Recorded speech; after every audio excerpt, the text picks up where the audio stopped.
여러분들 이런 말 아마 들어보셨을 것입니다. 하루를 기쁘게 살려면 이발을 하라 그랬습니다. 제가 어제 이발을 했는데 이발하니까 기분이 좋아요. 더부룩한 머리를 말끔하게 정리하니까 기분이 좋습니다.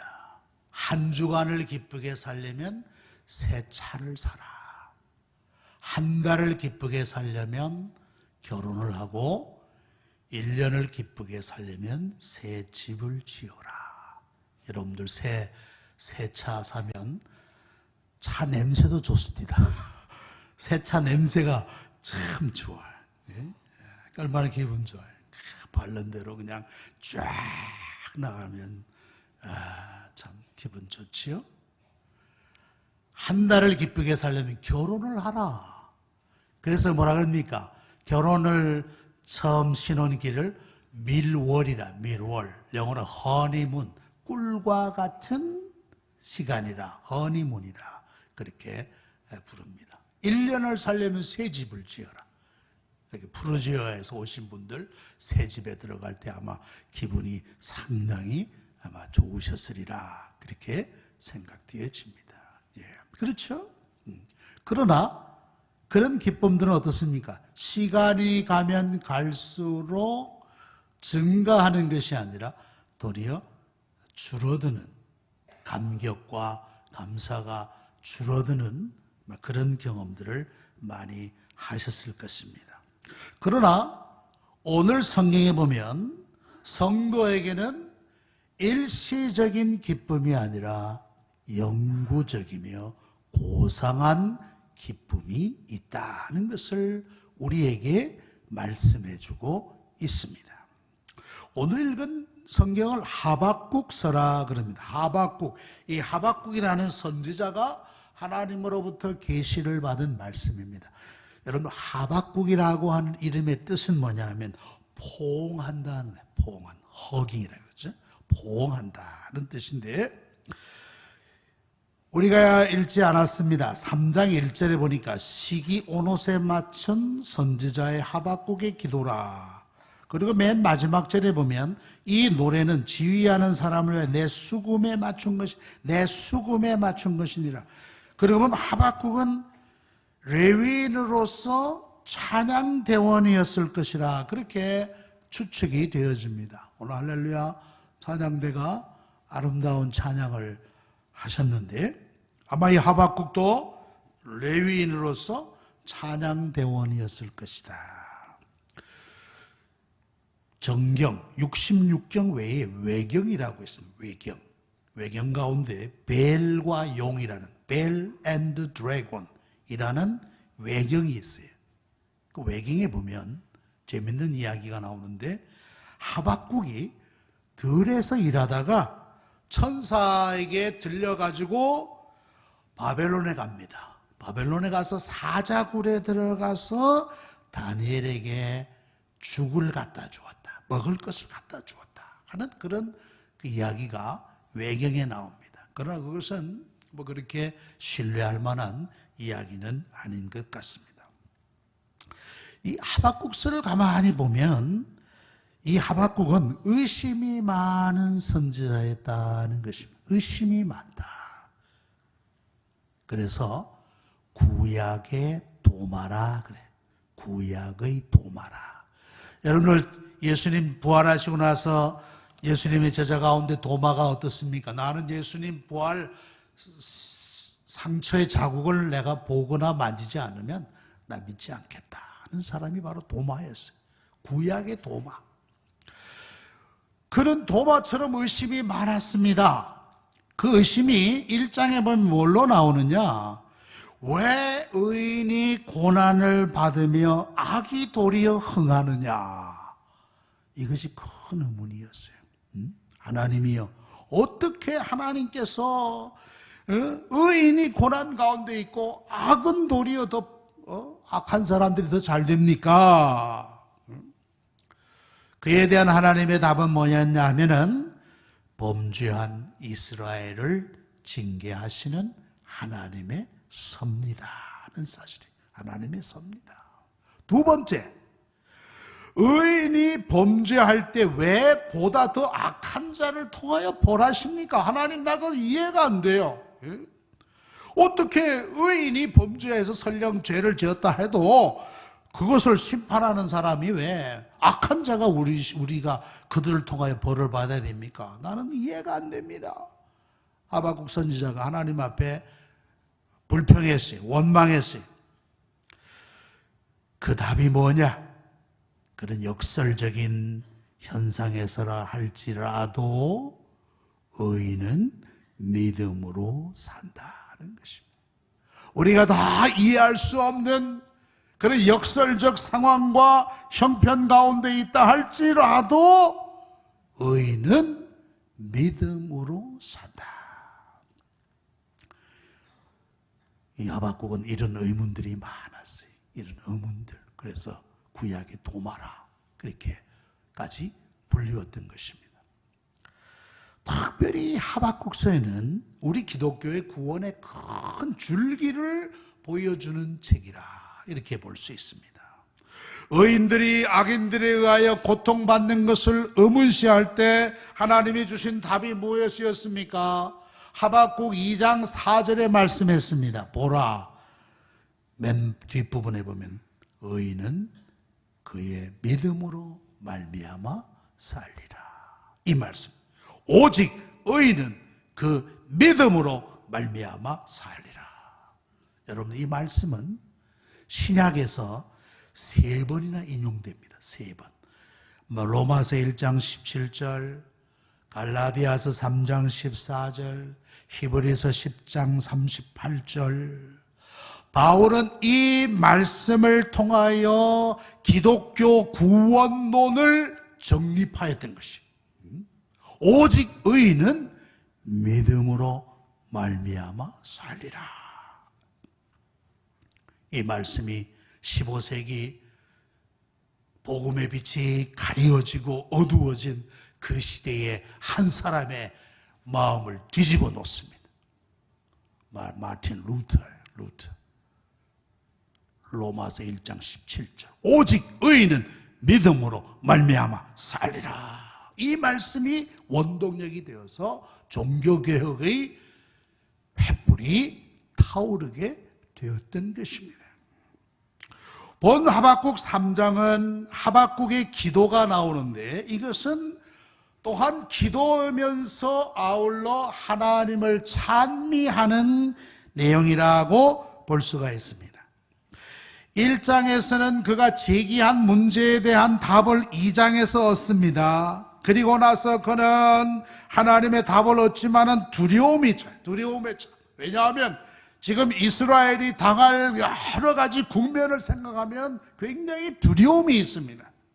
그러나 그 두려움 가운데서도 하나님을 찬미하고 있었다는 사실입니다.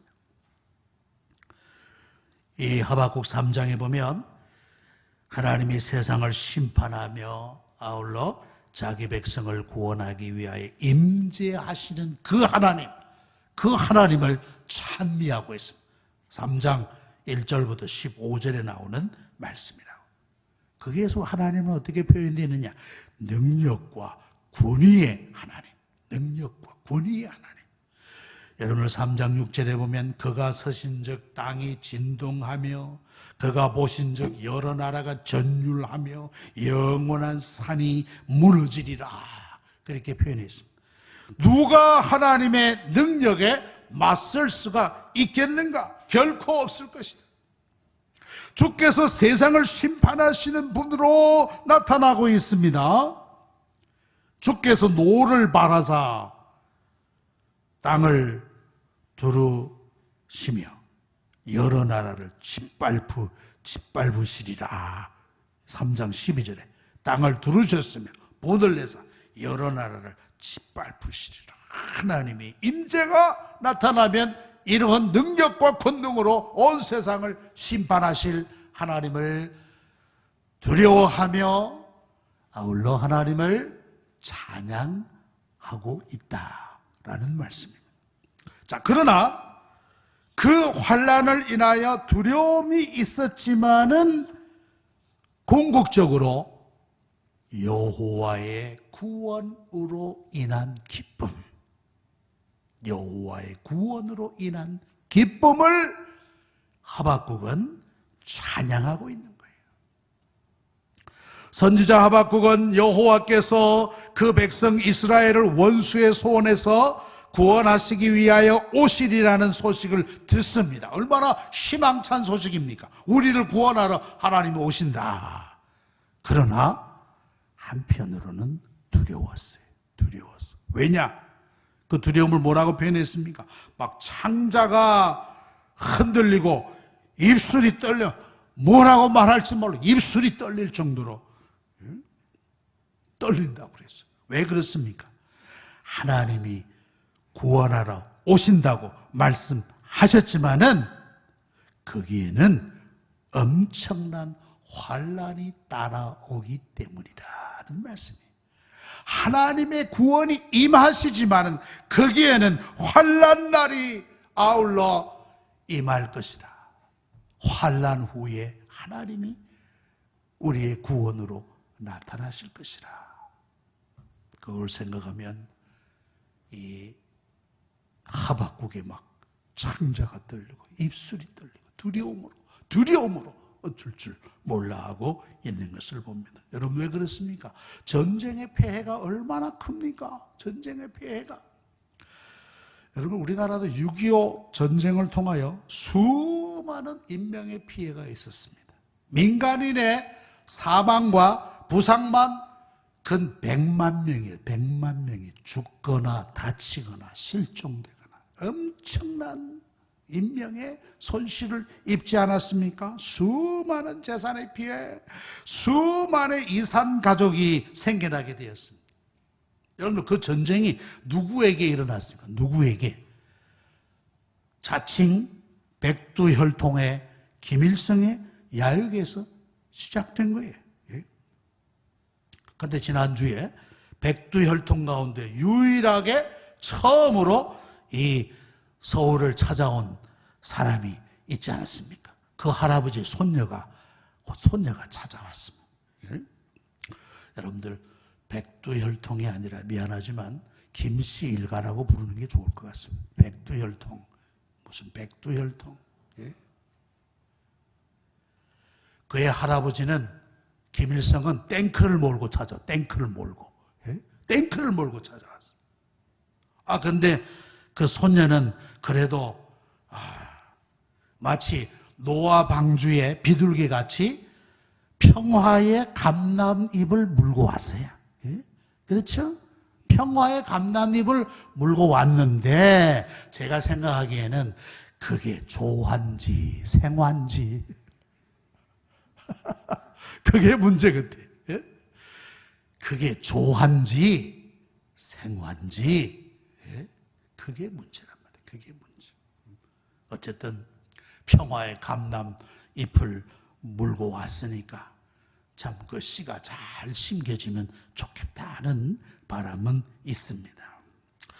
하박국 선지자는 자기를 치러 내려오는 갈대아의 침략을 생각하노라면 뼈가 썩는 것 같고 내 뼈가 몸이 떨린다 이렇게 표현을 했습니다. 그럼에도 불구하고 그는 기쁨과 소망을 가지고 있어요.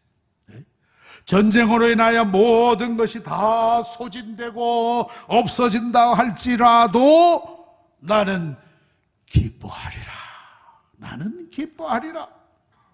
여러분들 전쟁이 발발하면 농사를 제대로 지을 수 있습니까? 소나 양을 제대로 키울 수 있습니까? 포도원에서 포도원을 제대로 재배할 수가 있겠습니까? 밭을 제대로 일굴 수가 있겠습니까? 그러니 소출을 기대하기 어려워요. 소출을 얻기 어려워요. 그러니 많은 사람들이 굶주린 가운데 떨어질 수밖에 없을 것입니다. 왜 무화과 나무가 무성하지 못하고 포도나무에 열매가 없고 감람나무에 소출이 없고 밭에 먹을 것이 없고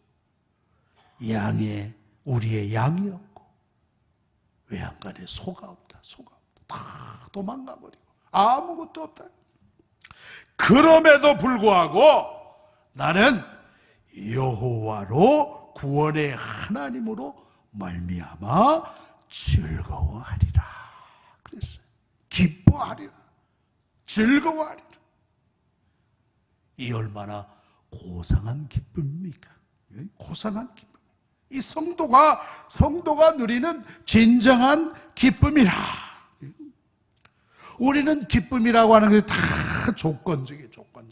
다 모든 일이 잘 되고 돈도 많이 벌고 평안하고 건강하고 그럴 때 기뻐합니다.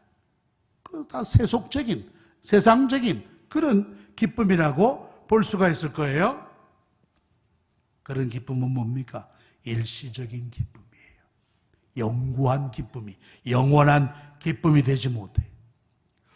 오늘 하박국 선지자는 나의 기쁨은 포도원의 소출로 말미암아, 우리의 외양간으로 말미암아 있는 소로 말미암아, 양으로 말미암아 얻는 기쁨이 아니라 구원의 하나님으로 나는 기뻐하노라. 이렇게 고백하고 있습니다. 그 미국의 미국의 나라를 세울 때 중요한 인물 가운데 한 사람이 있는데 그 사람이 벤자민 프랭클린이라는 저 사람인데 벤자민 프랭클린, 건국의 주요한 인물이었습니다. 그가 프랑스 파리에서 주불 미국 대사로 근무하고 있었습니다. 프랑스 사람들은 굉장히 회의주의적인 사람이 많아요. 그가 교제하는 사람들 가운데 교묘하고 세련된 방법으로 성경을 경멸하는 사람이 많았어요. 그래가지고 이 벤자민 프랭클린은 그래도 성경을 인정하고 성경을 높이는 사람인데 이 프랭클린을 놀리는 거야. 아이고 당신은 어떻게 이 시대에까지 성경을 믿고 있냐고 말이야.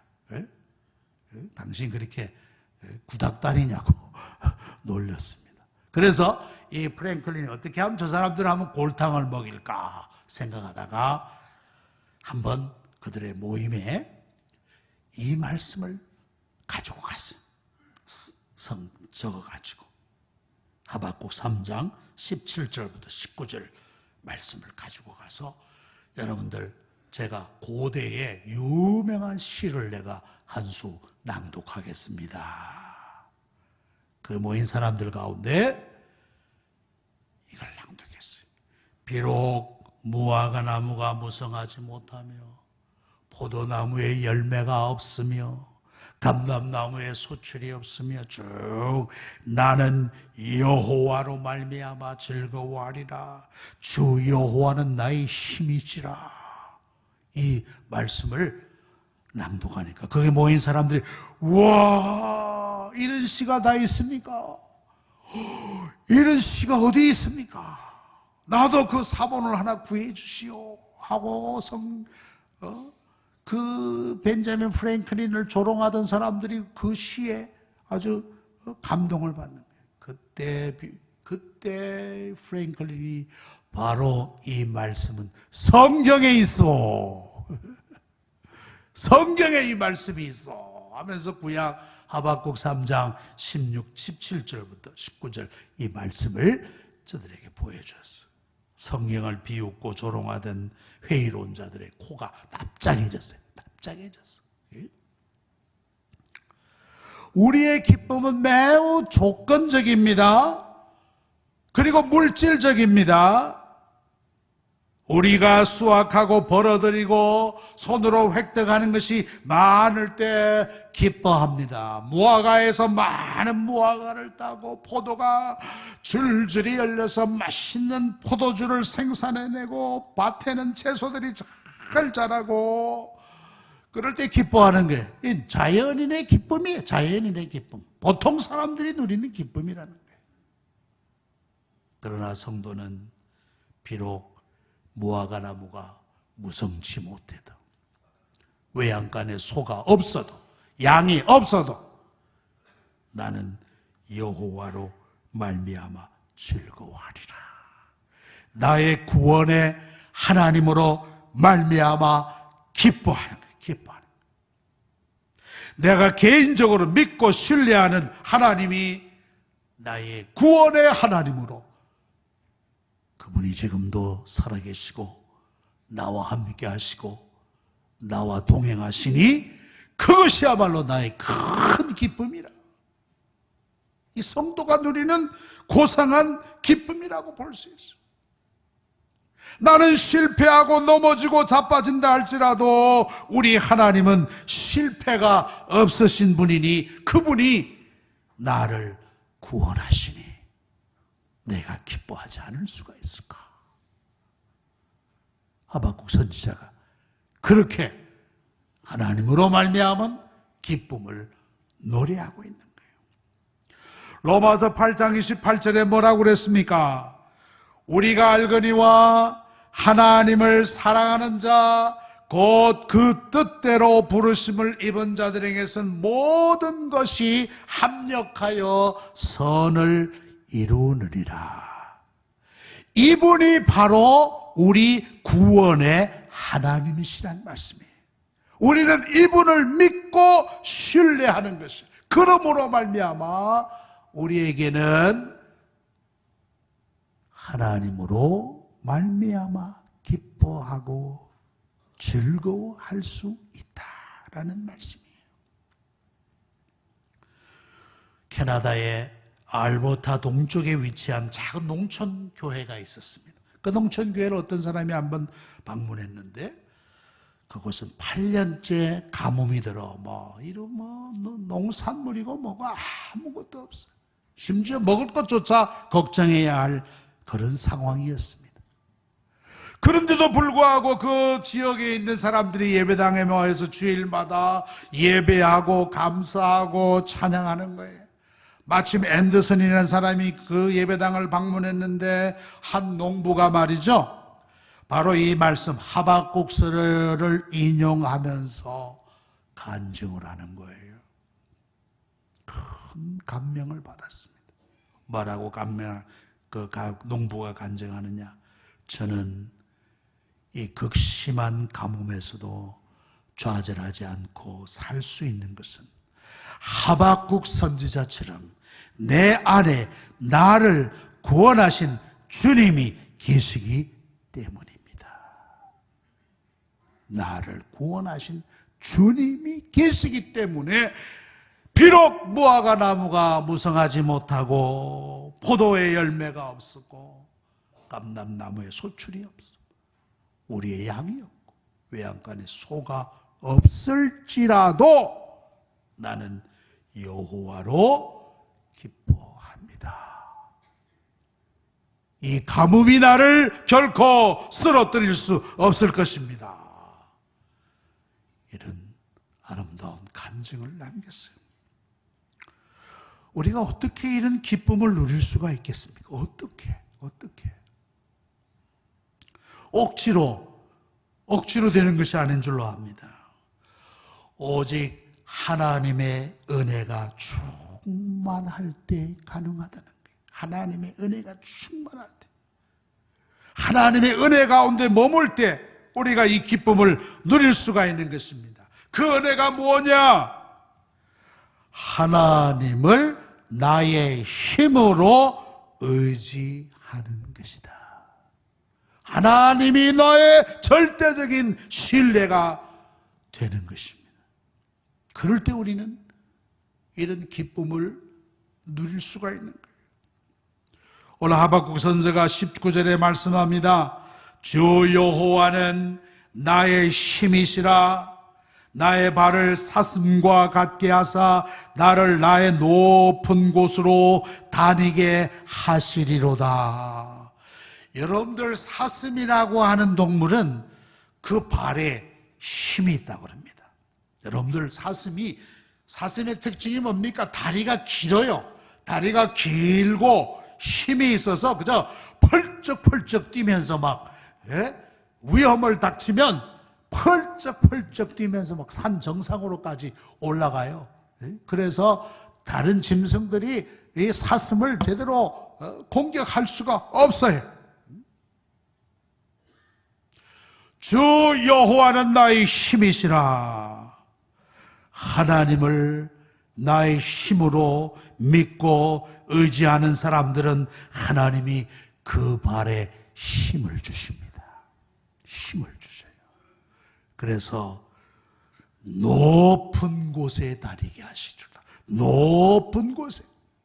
즉 하나님이 주시는 힘을 얻는 자는 비록 이 세상에 살고 있지만 그 영혼은 마치 하늘에 있는 것처럼 고상하고 아름답고 높은 차원의 삶을 누린다라는 말씀이에요. 이것이야말로 세상이 줄 수 없는 기쁨이다. 세상에 줄 수 없는 기쁨이다. 하나님만이 주시는 기쁨이라. 이렇게 말씀할 수가 있을 것입니다. 시편 4편 7절에 보면 주께서 내 마음에 두신 기쁨은 그들의 곡식과 새 포도주가 풍성할 때보다 더하니이다. 새 포도주가 넘칩니다. 곡식이 차고 넘칩니다. 그러나 나의 기쁨은 그것과 견줄 수가 없다. 비교할 수가 없다. 사람들은 잘되고 형통하고 복되고 건강하고 모든 것이 그저 줄줄줄 풀려나가면 기뻐해요. 그러나 하나님의 백성은 그렇지 아니함에도 불구하고 기뻐할 줄 아는 것. 구원의 하나님으로 말미암아 그런 기쁨을 누릴 수 있다라는 말씀이에요. 그것은 바로 세상이 줄 수 없는 기쁨이라. 세상에서 얻을 수 없는 그런 기쁨이라고 말씀할 수 있습니다. 말씀을 맺겠습니다. 영국의 시인 윌리엄 카우프라는 시인이 있었습니다. 이 사람은 극도의 정신적 고통과 질병으로 시달린 사람이에요. 우리나라의 유명한 여류소설가 박경리 씨라고 계십니다. 그분은 자기가 몸이 아파야 글이 된다 그래요. 몸이 아파야 그래야 글이 나온다 그래요. 이 시인도 극도의 정신적 고통과 질병으로 시달리면서 그는 다음과 같은 작품을 남겼어요. 비록 포도나무도 없고 무화과 나무도 없어도 여느 때처럼 열매가 맺으리. 비록 모든 논밭이 메마르게 되어도 거기에 솥대가 없고 양모리가 없어도 동일하신 하나님이 여전히 함께 하시니 나는 목소리 가다듬어 그를 찬양하리라. 내가 그 안에 있으므로 나는 즐거워할 수밖에 없으리. 극도의 정신적 고통과 질병으로 시달리는 가운데 이 말씀을 통해서 이런 아름다운 고백적 시를 남겼던 것입니다. 우리 사랑하는 성도님들, 바로 여러분들에게도 이런 고상한 기쁨이 여러분들 속에서 샘솟기를 축원합니다. 기도하십시다. 거룩하신 하나님 아버지, 감사와 찬양을 돌리옵나이다. 하나님이 우리에게 주신 은혜가 크지만 그것을 잊어버릴 때가 많습니다. 우리는 조건적이며 물질적인 것에만 감사할 때가 많습니다. 잘되고 형통할 때만 감사합니다. 그러나 고난의 때, 환난의 때라 할지라도, 궁핍한 때라 할지라도 구원의 하나님을 신뢰하며 바라보게 하여 주시옵소서. 끝까지 하나님을 믿고 신뢰하여 하나님 한 분만으로 감사하며 만족하며 기뻐할 수 있게 하여 주시옵소서. 예수님의 이름으로 기도하옵나이다. 아멘.